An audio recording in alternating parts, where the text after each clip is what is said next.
Gnocchi, one of those things that is so comforting, so delicious, but I've heard from a lot of people they find it incredibly intimidating to make. So today is the day. I'm going to teach you how to make the most amazing ricotta gnocchi, and it's so simple. It comes together so fast. Dinner on the table, super quick. Welcome to Chef Jill's Chop. I'll see you in my kitchen.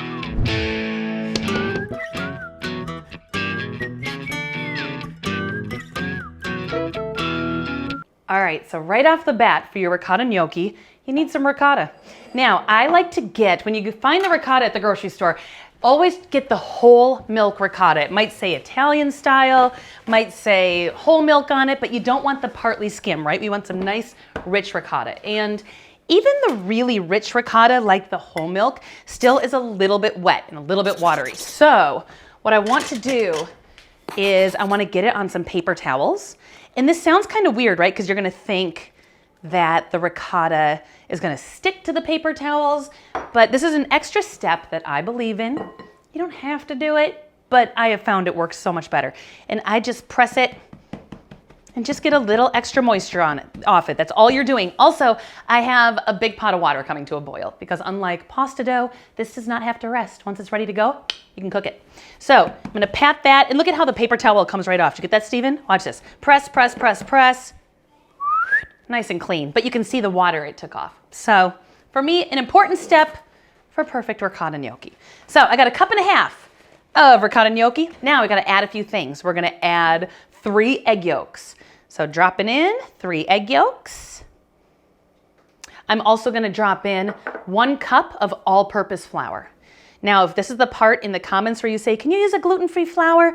I'm assuming you can. I have not made them gluten-free. So if anybody else has, like if you use the cup for cup or anything like that, just comment below, let somebody know. All right, so we got 1.5 cups of ricotta. We got 3 egg yolks. We got 1 cup of all-purpose flour. Now I'm gonna do 3/4 cup of Parmesan.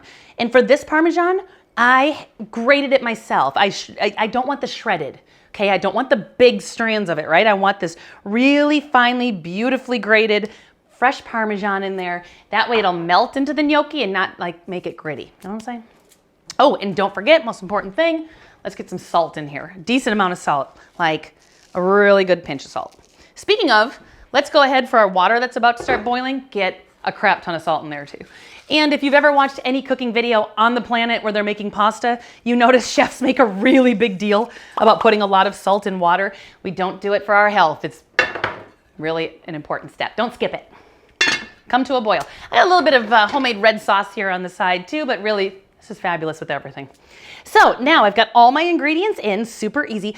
And now the potato gnocchi that you've probably had a million times, there's a lot more steps to that. And I'm not saying it's a difficult thing to make, but this is so much easier because we're not waiting for potatoes to bake and then to peel and then to put through a ricer, and there's so many steps. And I don't mind doing it, but this to me is just as delectable and so much easier.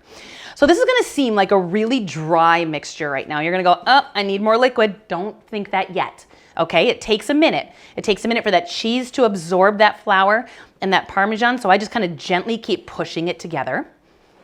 So like if this was any other kind of pasta, I right now would be going, oh, it's too dry, but just have faith. 9 times out of 10, you're in a good spot here. If you need to add a tablespoon of water, you can, but let's just wait a minute. So now once I pretty much have this like 90% coming together here, I've got a clean surface. I got a little extra flour. Put a little flour on your board. Just get a nice big clean surface, and we're just gonna go ahead and dump this right out. Now sometimes some of that flour stays behind. I'm not gonna force that in, okay? If I need it, I'll use it, but for right now, see if there's anything sticky on there, but a lot of this is just a little bit of dried extra flour. I'm just gonna leave it. Let's make our life easy. So now what I'm looking to do is gently bring this together. You kind of flour your hands a little bit. Gently, we're looking to make this into a disc. It's a little bit wet, but I would always rather have it a little bit wet than too dry. So it's a little bit wet, a little bit sticky, just making this into a beautiful little disc here. See that now? Perfect.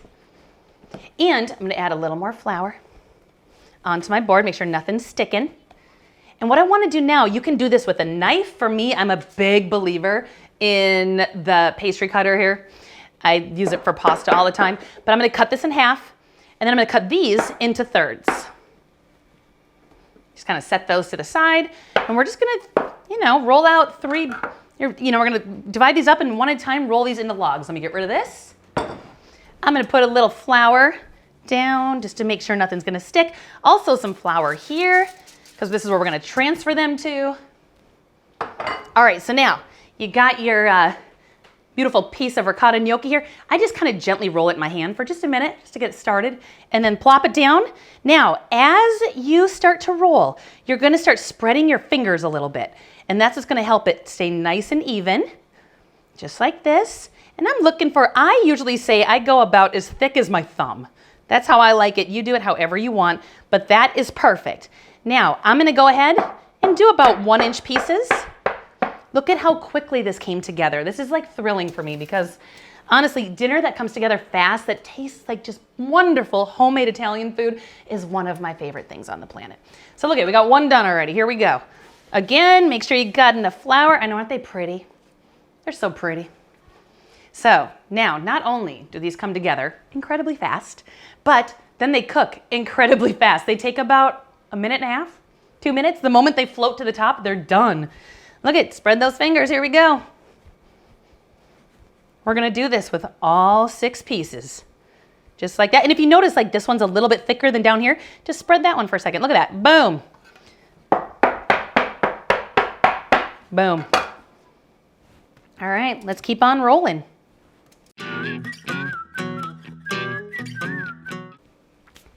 That's salted water. Why is that so important? Especially now, because we're gonna drop homemade gnocchi in here that have some flour on them. We're gonna create a salty, starchy water that's going to be amazing when we add a little to our tomato sauce, because it's going to add beautiful flavor to the tomato sauce and it's gonna help the sauce stick to the gnocchi, which is what I love. So, a lot of people will ask me all the time if they should put olive oil in their pasta water or in their gnocchi water. Absolutely not. Just give them a good stir. I'm gonna do that right now. This is called a spider right here. See that tool right there? That's called a spider. It's meant for exactly what I'm doing right now, to gently move things around and then drain them out in large amounts, which is what I wanna do. If I took a small slotted spoon to this, it'll take forever to get all of these out. Like I said, this will take about 1.5 minutes or so. Let's do that, get that out of the way. Give these a nice gentle stir. Salty, yummy water. We've got our tomato sauce heating up here. Now, what do I wanna do? I wanna reserve a little of this pasta water, okay? Let's take a little out.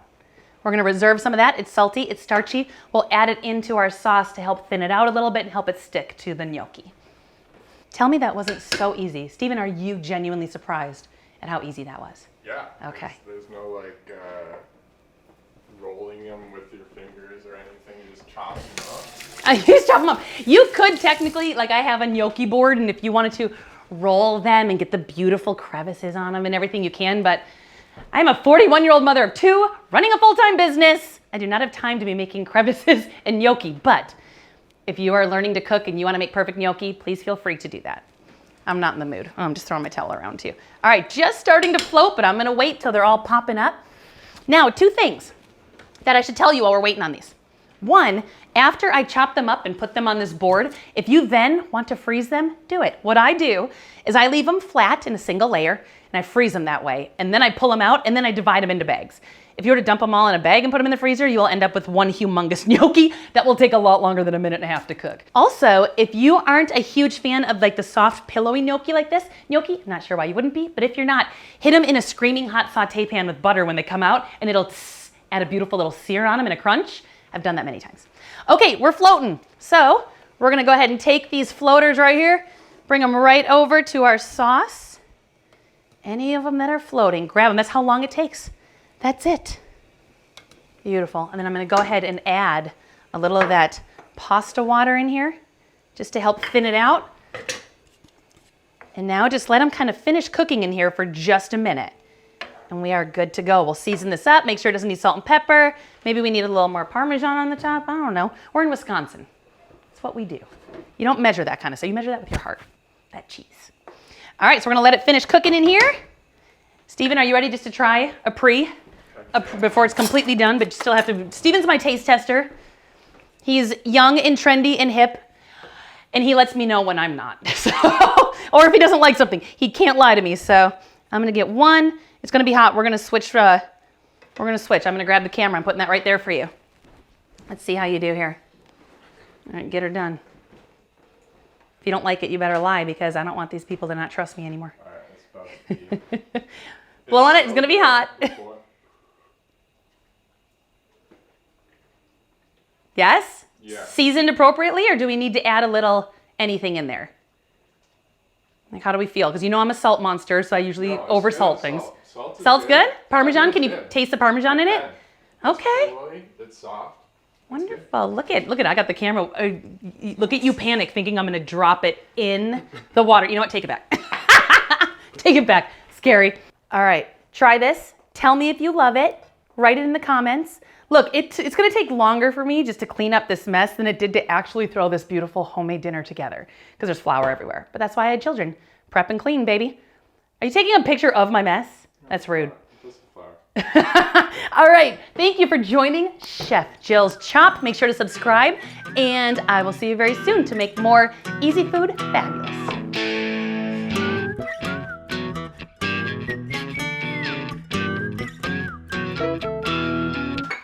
How about I just get you a teeny tiny bite, because it's just a big pasta and you like tomato sauce. And you like cheese, okay? Here, come over here. All right, give that a try, see what you think. Ready? Wait. All right, you're ready. Here we go.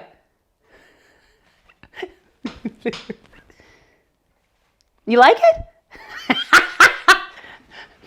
Leave a comment if you believe him. Here, try more.